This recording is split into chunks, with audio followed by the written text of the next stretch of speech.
আর দেখলে দিয়ে দেওয়া হলো সবটা। তো এরপর দেওয়া হবে এর মধ্যে আমাদের মেন জিনিস, যেটা পালং শাক। তো পালং শাক তো লাগবেই, কারণ পালং শাক ছাড়া তো পালং পনির হয় না। আর সবাই যারা অনেকে লাচ্ছা পরোটা দিয়েও খেতে পারো, তোমাদের ভালোই লাগবে। তো আমরা শুধু পরোটা দিয়ে খেয়েছিলাম, কারণ খেতে খুব টেস্টি হয়েছিলো। লাচ্ছা পরোটা বানানোর আর সময় হয়নি, যে কারণে এই কারণটা রান্নাটা করতেও সময় লাগে, মশলাটা হবে ঠিক মতো, রান্না হবে তবে তো।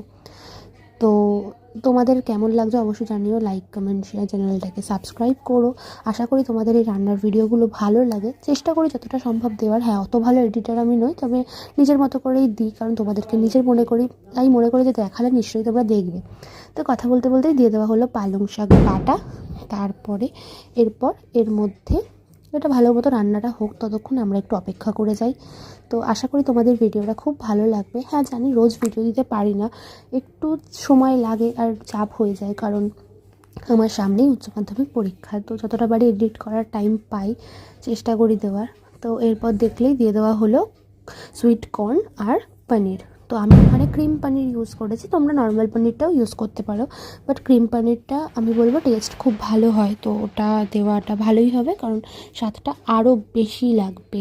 আর সত্যি কথা বলতে খুবই ভালো খেতে হয়েছে। তো আমি তো বলবো তোমরা অবশ্যই ট্রাই করো, ধাবার স্টাইলেই আমরা বানিয়েছি।